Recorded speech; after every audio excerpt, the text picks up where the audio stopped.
હવે મારે કરવી છે રાતની રસોઈની તૈયારી, પણ એના પહેલા મારે લગાડવો છે ચૂનો. કેમ કે દિમાગ તો નથી મારે, પણ તો દિમાગનો થોડોક ચૂનો લગાડી દઉં, કેમ કે મને દુખે છે બહુ જ માથું. આજે જમવાનું મેં નથી બનાવ્યું, કેમ કે આ લોકો નિર્દય દિલના માણસોએ પહેલાં મારી પાસે બહુ કામ કરાવી લીધું, તો હું ક્યાંથી જમવાનું બનાવું. આજે તો હવે આપણે તૈયાર થાળીમાં જમવા બેઠા છે. આવી જાવ જમવા. ગાઈઝ ગુડ મોર્નિંગ, કેમ છો બધા? મજામાં? જો આજે તો સવારમાં મને એવો વિચાર આવ્યો કે આજે વ્લોગનું સ્ટાર્ટિંગ હું જ આપીશ, કારણ કે દરરોજમાં તો મેડમ જ આપે છે, પણ આજે તો મેડમ કિચનમાં ધુવાડા આ શું બનાવી રહી છે તું? ઓય તને જ કહું છું. દેખાતું નથી? મને નથી દેખાતું એટલે તને કહું છું. આ ધવાડા એટલા કેમ થયા છે? ધુવાડામાં એવું થયું છે કે હમણાં છે ને ટ્રેનિંગ ચાલુ છે. કોની? તારી? મારી. શું છે? ઓ એવું છે. મને આવડતું ના હોત તો તમે રાખત ઘરમાં? ના રાખે તો નહીં. ઘરમાં બીજા સભ્ય હોય ને, એની ટ્રેનિંગ ચાલુ છે, તો ધુવાડા એટલે થઈ ગયું. ટ્રેનિંગમાં ફેલ થઈ ગયા તો મારે જ આવવું પડ્યું. અને અત્યારે હાલમાં ઓલરેડી શું આ આઈટમ શું બનાવે છે તો કહી દે જરાક. ઉત્તપમ રવાના. રવાના? એવું છે? કેવા છે જો ક્રિસ્પી. Oh nice uttapam. હા બેબી.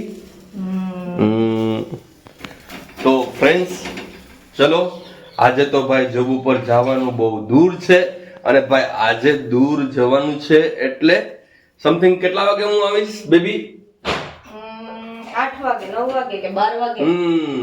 8 થી 9 વાગે આપણે આજે પ્રેઝન્ટ થશું. હાલો મારી ભેગા હાલો. કોઈ વાંધા નહીં. આનું હજી ત્યાં પૈતું નથી ક્યારનું. શું કરે તું? ખબર પડે? નાસ્તો બનાવું. તો પછી કેટલું બનાવે હે? પછી તમારે બધાને પૂરું તો થવું જોઈએ ને. હે? બધાને પૂરું તો થવું જોઈએ ને. હજી તો આટલા જ બન્યા. હું તો ક્યારનો લેટ્સ ગો કરીને નીકળી ગયો તો પાછું તો સારું કર્યું. તો તમે લેટ્સ ગો કરીને નીકળી જાવ ને, તમારે કાંઈ કામ છે? ખાલી કહી દેવું લેટ્સ ગો ને હમણાં નાસ્તો કરવા બેસી જાવ.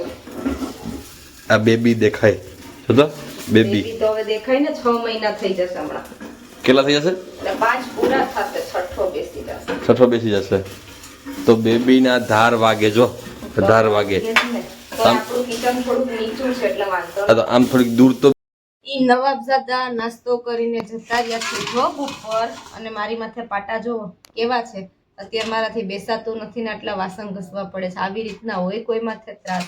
કાંઈ વાંધો નહીં, તમે લોકો મારો વિડીયો શેર કરો, લાઈક કરો, અને શું કહેવાય કે ચેનલને સબસ્ક્રાઇબ કરો, તો મારે ઇન્કમ ચાલુ થઈ જાય તો હું એક કામવાળી રાખી લઉં, તો મારે ટેન્શન નહીં ને, આ કામ કરવું નહીં મારે. ફાઇનલી આપણા બધા વાસણ ઘસાઈ ગયા છે. આજે સાચે બહુ બધા વાસણ હતા, પણ હોય ને ભાઈ, ઘર હોય ત્યાં વાસણ તો હોય જ ને. તો બસ મારે વાસણ ઘસાઈને હું ફ્રી થઈ ગઈ છું, પણ હજી સાવ ફ્રી નથી થઈ. હજી મને બહુ બધું કામ બાકી છે. જો પહેલાં અહીંયા તો બધું ક્લીન એન્ડ ક્લિયર કરી નાખ્યું છે મેં, બટ હવે શું કહેવાય કે બીજું બધું પણ કામ છે. તો મારી સાથે વ્લોગમાં કન્ટિન્યુ રહેજો, હું તમને બતાડું કે હજી મને શું કામ છે. તો મેં ફાઇનલી શું કહેવાય કે વાસણ ઘસીને ફ્રી થઈ ગઈ. બધું ઓલમોસ્ટ ઘરનું કામ પતી ગયું છે.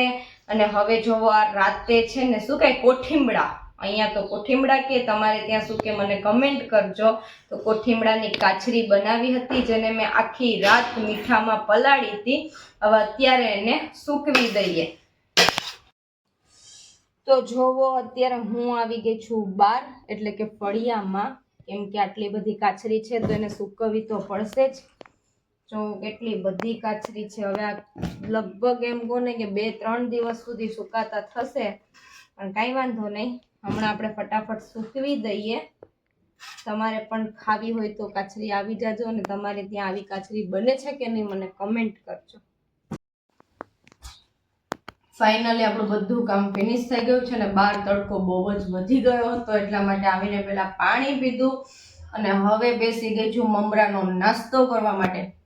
કેમ કે ડૉક્ટર સાહેબે કીધું છે કે કલાક 2-2 કલાકે થોડું થોડું ખાતા રહો, તો પછી આપણે એમની આજ્ઞાનું પાલન કરવું પડે ને. તો જો લઈને બેસી ગઈ મમરા ખાવા. ચલો તમારે ખાવા હોય તો. હેલો ફ્રેન્ડ્સ, તો વાગી ગયા છે બપોરના 2. આજે જમવામાં લેટ થઈ ગયું, અને જમવામાં જોવો આજે સૂકી ભાજી છે. કેમ કે પ્રેગ્નન્સી રહી ત્યારથી મને બીજું કંઈ ભાવ્યું હોય કે ના ભાવ્યું હોય, સૂકી ભાજી તો બહુ જ ભાવી છે. તો ખાલી સૂકી ભાજી મારે ખવાશે નહીં, કેમ કે દવા પીવાની હોય, એટલા માટે રોટલી બી છે, લીંબુનું અથાણું છે, કાચરી છે, ચલો તમારે જમવું હોય તો. અને હા, આજે જમવાનું મેં નથી બનાવ્યું હો, કેમ કે આ લોકો નિર્દય દિલના માણસોએ પહેલાં મારી પાસે બહુ કામ કરાવી લીધું, તો હું ક્યાંથી જમવાનું બનાવું. આજે તો હવે આપણે તૈયાર થાળીમાં જમવા બેઠા છે. આવી જાવ જમવા. વાગી ગયા છે સાંજના 4:30 અને આપણે આરામ કરી લીધો છે. પણ જો ને આ સુરત દાદા આરામ જ નથી કરતા લાગતા. કેટલો તડકો છે, હજી 4:30 થયા તો પણ. હવે હું મારી કાછરી જોઈ લઉં. આટલો બધો તડકો છે તો પણ હજી થઈ નથી, બોલો. અને મને એવું લાગે છે કે હજી 2-3 દિવસ સુધી રાખવી પડશે.